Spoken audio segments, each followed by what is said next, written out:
Hello friends, welcome to the weekly Prepper Pantry Haul. This is Lee, the Cold War Prepper, and this is the week ending Saturday, February 22nd, 2025.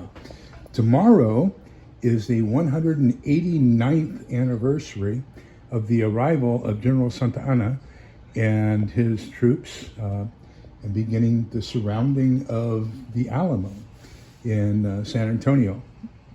That would culminate with the final assault in the early morning hours of March 6th. So this is, you might consider it Holy Weeks for Texas, and but 1836 is when this happened, February 23rd through March 6th of 1836. So just 189 years ago. But anyhow, freezing rain this morning, so I didn't get out as much as I wanted to. We went to the ham breakfast this morning, talked, and going to do some testing on my ham equipment here coming up Wednesday or Thursday, and just making sure that everything is safe and ready to go again, and the new antenna out, all that kinds of stuff. So I did get a little bit more stuff with that. Gosh, gold and silver are really up. If you haven't bought it, now is the time to buy it. It's going to continue to go up. I would also say copper is going to become a relatively precious metal here in the near future as well. Okay, let's get into what we've done this week and tell you some of the things that we've got going on. I've got some exciting news towards the end. We were primarily doing Snickers. Rudy, Alaska Prepper on YouTube, had put some Snickers and vacuum sealed those, and he had eaten them 7 years later, said they were good. So we've been vacuum sealing Snickers. Then somebody said, no, do Skittles. I thought about it, and I said, MREs have Skittles in them. I've also seen MREs with Starburst. I've seen MREs with M&Ms. So yes, we're going to vacuum seal for long-term storage some Skittles and some M&Ms plain. Maybe next week I'll get some M&M peanuts. I don't know, but we're going to at least start with the Skittles and the plains. Then we also got some Twizzler licorice sticks, and I've been vacuum sealing those as well. Got another tub for all my parts and pieces. One's not enough for all the stuff we've got going on so far with the ham stuff. A box of saltines, so we're going to take each one of those sleeves and we'll vacuum seal those independent of each other. So that'll be 4 vacuum sealed bags of sleeves of saltine crackers. Then we also got 1 gallon of distilled water. This is for medicinal purposes, wound wash and nasal root cleansing and all that kinds of stuff. So I want to make sure we have some distilled water for medical purposes. Then we got a can of tropical fruit pineapple in its own juice, and that goes with the Jiffy cake mix. So this is going to be a Dutch oven pineapple upside down cake. So that's what we got that for. A jar of Luana coconut oil, some garlic stuffed olives. So one of those a day, basically for medicinal purposes, and so that goes into long-term storage. They now have the chunky version of chili mac for Campbell's soup. So the other one is basically a soup version. I'm hoping this one's a little bit more like the dried chili mac that we're used to. A small can of green chilies for all of our chilies and Mexican dishes that we do, especially in the Dutch oven for post-apocalyptic eating. 3 cans of chicken. This is going to be for the Chihuahuas. In a post-apocalyptic world, once we get done with our stored dry food and other things, then we'll probably be serving them chicken and rice. And so we don't want to use our Costco chicken for their chicken and rice. So we get them the great value stuff, and that's what they'll be eating.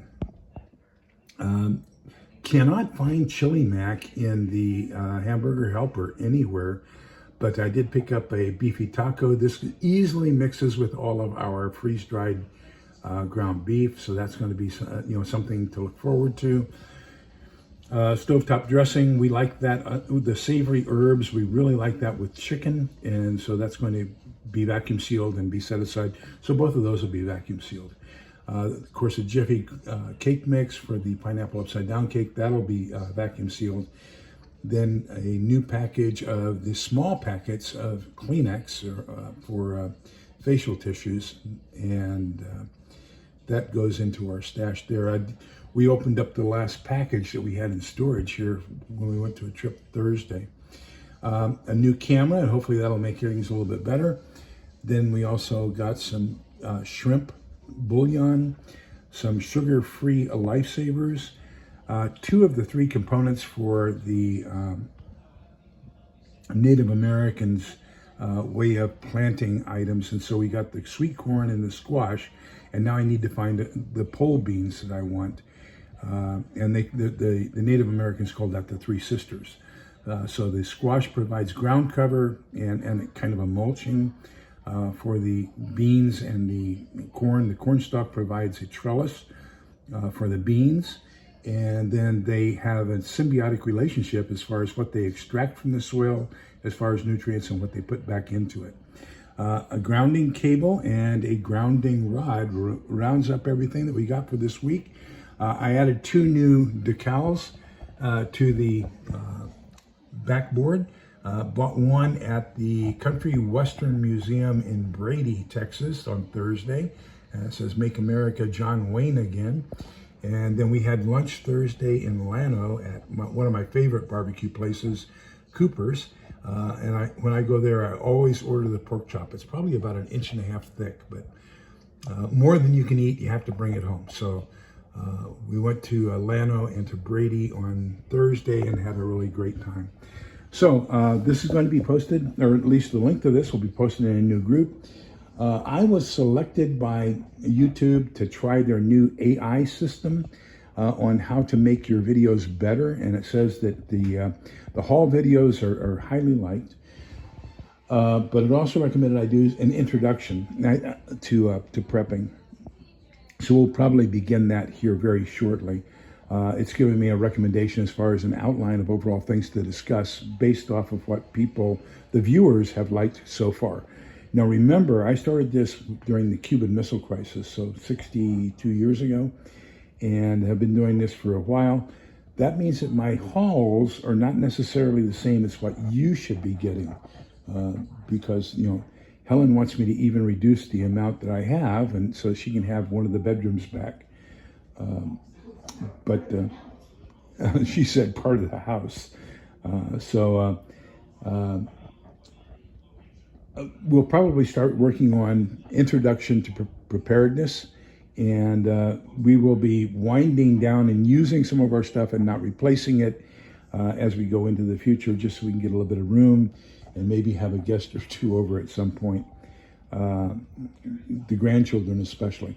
So be aware of that. With this Thursday, we are finishing up, we are doing our monthly fiction book club, and we're going to be doing Annie Jacobson's Nuclear Warfare.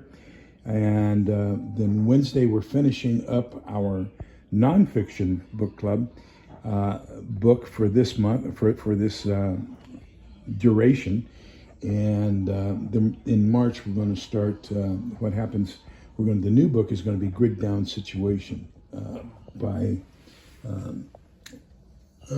Ted Riley.